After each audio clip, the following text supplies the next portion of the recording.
Hello friends, welcome to the competition academy. स्वागत है आप सभी का कंपटीशन एकेडमी पर एक बार फिर से। आज हम जनरल नॉलेज जीके का क्विज करने वाले हैं, जिसमें हर रोज़ की तरह आज भी 40 प्रश्न हैं। इसमें से यदि आप 25 प्रश्न सही करते हैं तो आपकी पढ़ाई बिल्कुल सही डायरेक्शन में चल रही है। इससे पहले यदि आपने कंपटीशन एकेडमी चैनल को सब्सक्राइब नहीं किया है तो ज़रूर सब्सक्राइब करें। यदि आपके 25 मार्क्स से कम आते हैं तो आपको वापस से रिवीजन करने की ज़रूरत है। तो यहाँ डेली 10 बजे यहाँ सीरीज आती है या वीडियो आता है, तो इसको देखना ना भूलें। इससे पहले हमने 3 वीडियो ले चुके हैं, तो उनको जाके ज़रूर देखें। आप सभी को इसकी प्लेलिस्ट डिस्क्रिप्शन में मिल जाएगी, तो आप वहाँ से भी पुराने वीडियो को देख सकते हैं। तो देखते हैं आज का पहला प्रश्न क्या है। आज का पहला प्रश्न है अपना, तमिलनाडु की शरतकालीन वर्षा अधिकांशता जिन कारणों से होती है वहाँ है। किस कारण से शरतकालीन वर्षा तमिलनाडु में होती है? पश्चिमी विक्षोभ से, दक्षिण पश्चिम मानसून से, उत्तर पश्चिम पूर्वी मानसून से या दक्षिण पूर्वी मानसून से। तो किससे होती है तमिलनाडु में शरतकालीन वर्षा? किस के कारण होती है? तो यहाँ होती है, किसके कारण होती है? तो ये उत्तर पूर्वी मानसून के कारण होती है। जब लौटता हुआ मानसून वापस लौटता है तो उस टाइम पे तमिलनाडु में बारिश होती है या वर्षा होती है, जिससे केवल एक ही नदी है जिसमें, मतलब दक्षिण भारत की एक ही नदी है जिसमें 12 मासी पानी रहता है। वह कौन सी है? कावेरी है। कावेरी नदी कर्नाटका से होकर निकलती है। कर्नाटका में जब मानसून प्रारंभ होता है, मतलब आता है, तभी कावेरी नदी में पानी आ जाता है। जब लौटता हुआ मानसून तमिलनाडु में बारिश करते हैं तो वापस से कावेरी नदी में पानी आ जाता है। इसके कारण कावेरी नदी में 12 मासी पानी रहता है। केवल इकलौती नदी है जिसमें 12 मासी पानी रहता है। ठीक, नेक्स्ट देखते हैं। नेक्स्ट क्वेश्चन है अपना, महाराष्ट्र और कर्नाटका के पश्चिम घाट कहलाते हैं।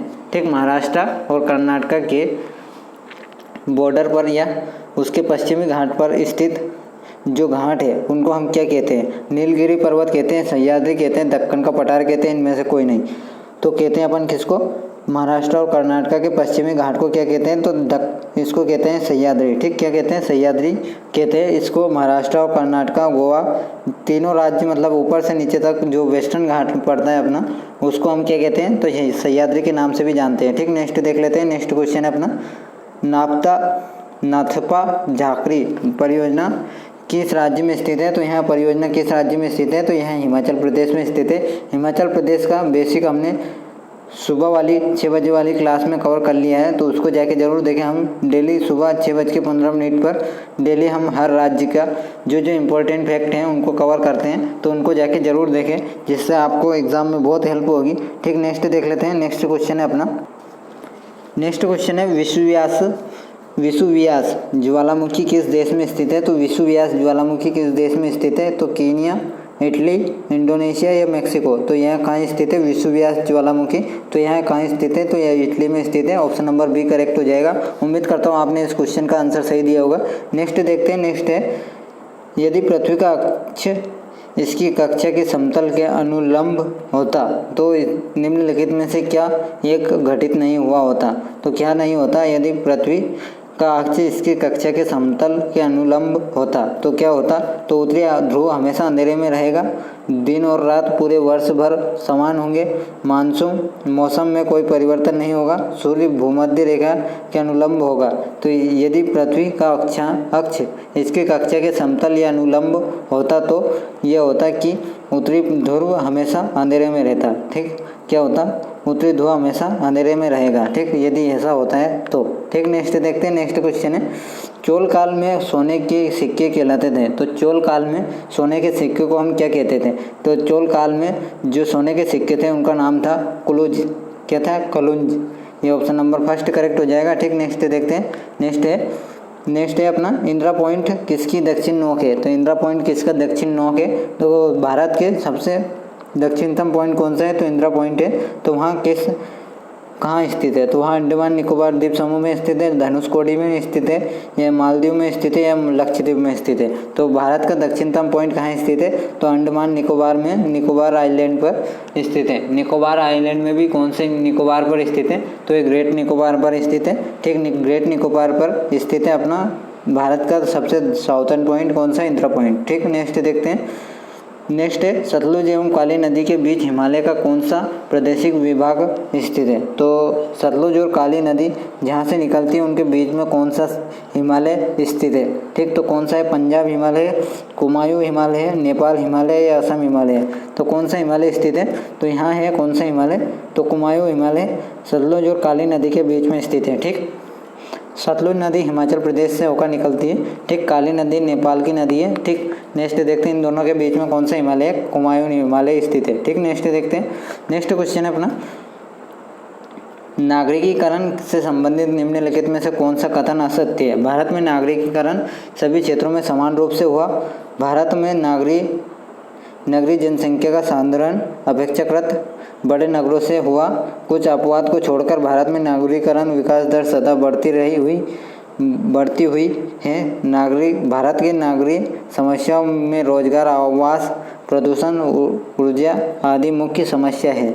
तो इसमें कौन सा असत्य है, तो भारत में नागरीकरण सभी क्षेत्रों में समान रूप से हुआ, तो ये गलत है। ठीक, नेक्स्ट देखते हैं। नेक्स्ट क्वेश्चन है, भारत के सर्वाधिक तेज जनसंख्या वृद्धि दर वाला राज्य कौन सा है। तो कौन सा है जिसमें सबसे 2011 की जनगणना के अनुसार सबसे ज़्यादा जनसंख्या वृद्धि हुई है, तो वहाँ कौन सा है, सर्वाधिक जनसंख्या वाला राज्य यूपी है। ठीक, और सर्वाधिक वृद्धि दर मतलब सबसे ज़्यादा वृद्धि दर किसकी है, तो मेघालय की है। ठीक, कौन से राज्य की है, मेघालय की है। ठीक, मेघालय एक ईस्ट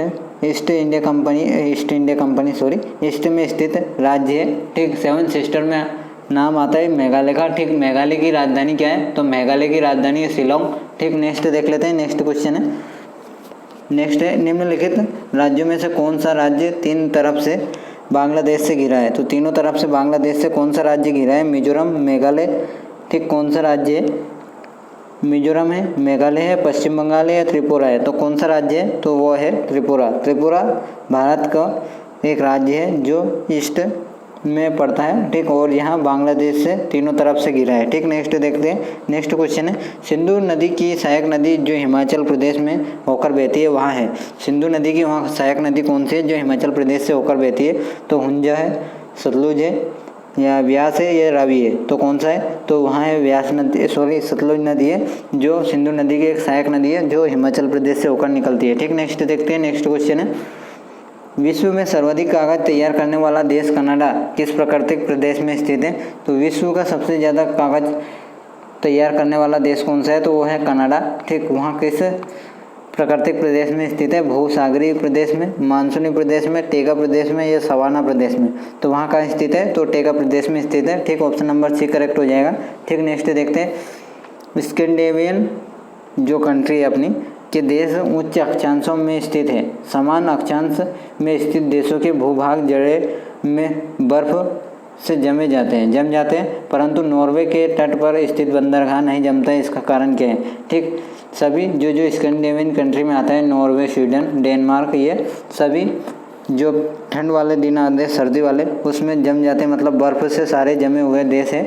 लेकिन जो नॉर्वे के तट पर स्थित बंदरगाह है वह नहीं जमता है। तो इसका कारण क्या है, तो ऑप्शन नंबर फर्स्ट है अपना, अनेक छोटी छोटी नदियाँ समुद्र में गिरती हैं यहाँ से, इसलिए नहीं जमता है। वह ज्वालामुखियों की एक श्रृंखला है, इसलिए नहीं जमता है। उत्तरी अंध महासागरीय गर्म जलधारा इस तट से पास बहती है, इसलिए नहीं जमता है। या पछुआ हवाएं दक्षिण पश्चिम में बहती है, इसलिए नहीं जमता है। तो इसका कारण है कि यहाँ पर उत्तरी अंध महासागरीय गर्म जलधारा इस तट के पास से होकर बहती है। ठीक है, इसलिए यहाँ नहीं जमता है, क्योंकि यहाँ से गर्म जो हवा है मतलब वार्म है, मतलब वो होकर बहती है, इसलिए यह नहीं जमता है। ठीक, ऑप्शन नंबर सी करेक्ट हो जाएगा। नेक्स्ट देखते हैं। नेक्स्ट क्वेश्चन है, कौन सी जल संयोजी यूरोप को अफ्रीका से पृथक करती है। तो कौन सी जल संयोजी यूरोप को अफ्रीका से पृथक करती है, तो यूरोप और अफ्रीका के बीच में कौन सा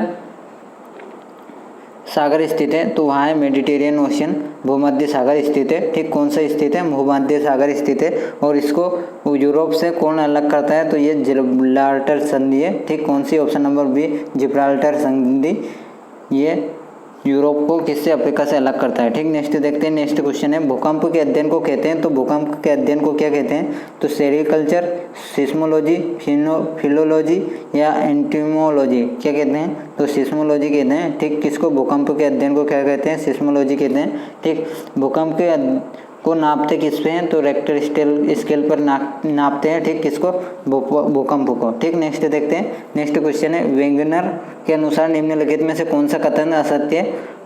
कार्बोनिफेरस युग में विश्व के सभी महाद्वीप आपस में जुड़े हुए थे, जिन्हें हम पेरिजिया कहते थे। पेरिजिया 33 सागर नामक महासागर से घिरा हुआ था। उत्तरी अमेरिका, यूरोप आदि अंगारा लैंड के भाग थे। अंटार्कटिका गोंडवाना लैंड का अंग था।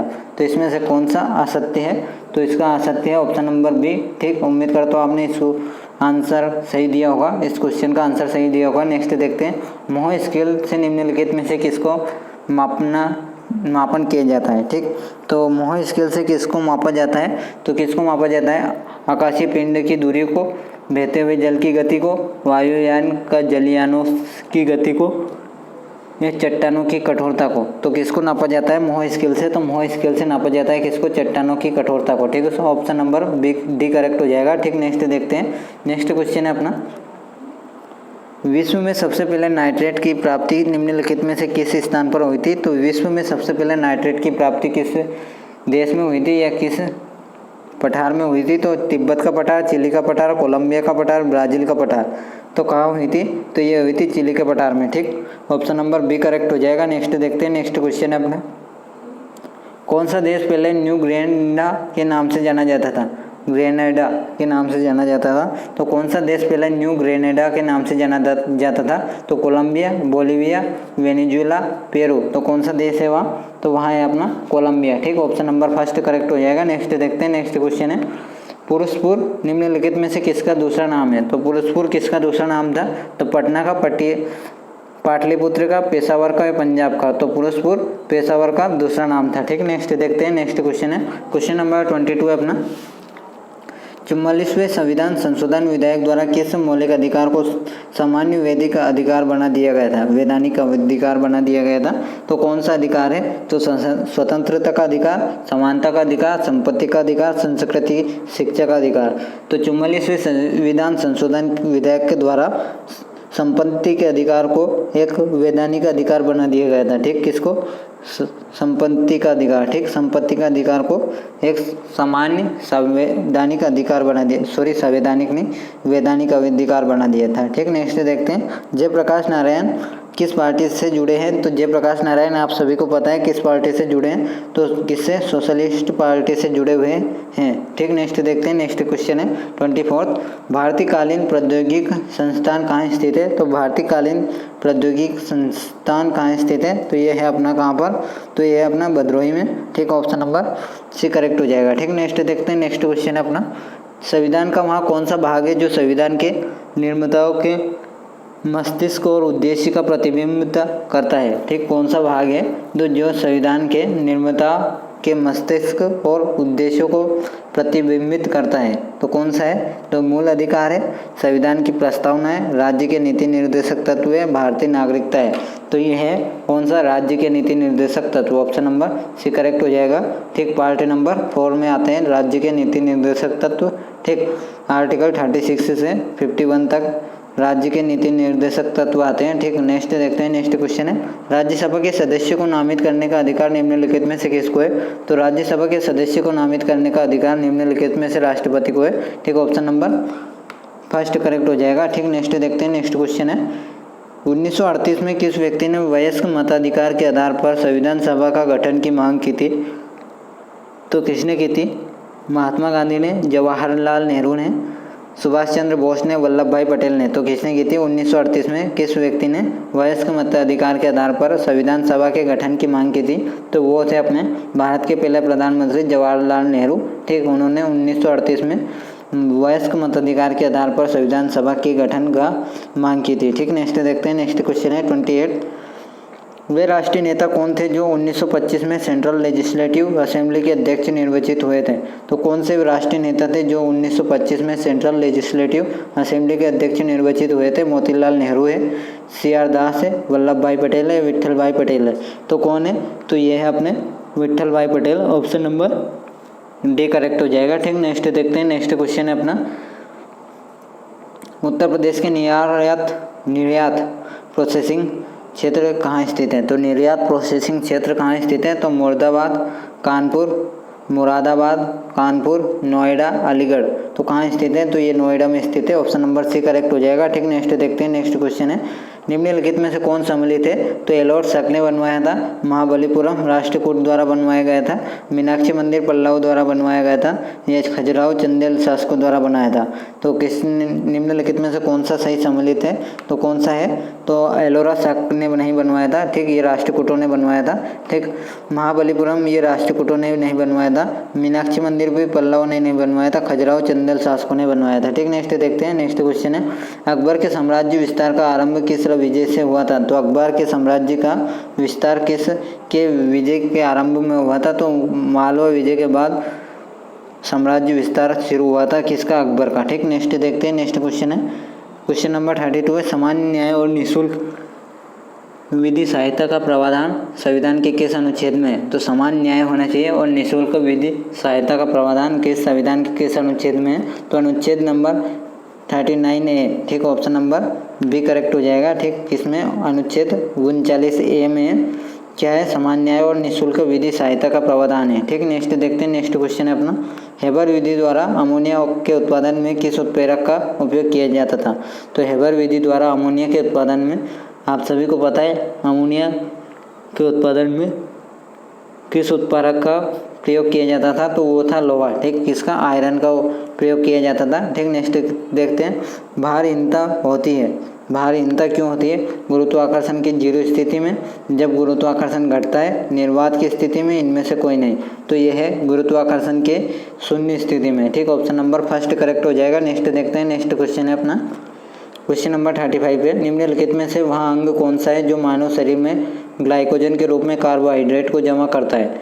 ठीक, तो कौन सा है वह अंग, जो मानव शरीर का कौन सा अंग है जो ग्लाइकोजन के रूप में कार्बोहाइड्रेट को जमा करता है? जब भी इंसान को भूख लगती है तो वहाँ से फिर ग्लाइकोजन ग्लूकोज में या कन्वर्ट होकर भूख को कम करता है। तो वहाँ कौन सा है? तो आंत है, आमाशय है, अग्नाशय है, या यकृत है? तो यकृत में ग्लूकोज या कार्बोहाइड्रेट ग्लाइकोजन के रूप में जमा होता है। ठीक, नेक्स्ट देखते हैं। नेक्स्ट क्वेश्चन है अपना, क्वेश्चन नंबर 36 है, शुद्ध पदार्थों के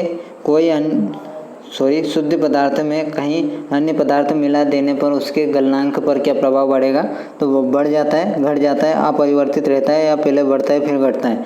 तो इसका आंसर है ऑप्शन नंबर फर्स्ट। ठीक, यहाँ बढ़ जाता है। ठीक, ऑप्शन नंबर ए करेक्ट हो जाएगा। ठीक, नेक्स्ट देखते हैं। नेक्स्ट क्वेश्चन है, क्वेश्चन नंबर 37 है, किसमें भरपूर लौह तत्व पाया जाता है? तो लौह तत्व किसमें पाया जाता है जो अपने शरीर के लिए पर्याप्त मात्रा में जरूरी होता है? तो नारंगी, अंडे, या हरी सब्जी, या दूध? तो किसमें पाया जाता है? ठीक, तो आयरन, लोहा सबसे ज़्यादा किसमें पाया जाता है? तो हरी सब्जियों में पाया जाता है, जैसे लाइक पालक, मेथी। ठीक, इन सभी में क्या पाया जाता है? हरी सब्जियों में भरपूर लोहा पाया जाता है जो शरीर के लिए ज़रूरी होता है। ठीक, नेक्स्ट देखते हैं। नेक्स्ट क्वेश्चन है अपना, क्वेश्चन नंबर 38 है, हाइड्रोफाइट कहते हैं, हाइड्रोफाइटा किसे कहते हैं? एक समुद्री जानवर है, एक जलीय पौधे को, एक पौधीय रोग को, एक जड़ रहित पौधे को। तो किसको कहते हैं? हाइड्रोफाइटा। तो ये कहते हैं अपन जलीय पौधे को। ठीक, किसको? जलीय पौधे को हाइड्रोफाइटा के नाम से जाना जाता है। ठीक, नेक्स्ट देखते हैं। नेक्स्ट क्वेश्चन है, किस मुगल शासक को 2 बार राज्याभिषेक हुआ? तो किस मुगल शासक का 2 बार राज्याभिषेक हुआ था?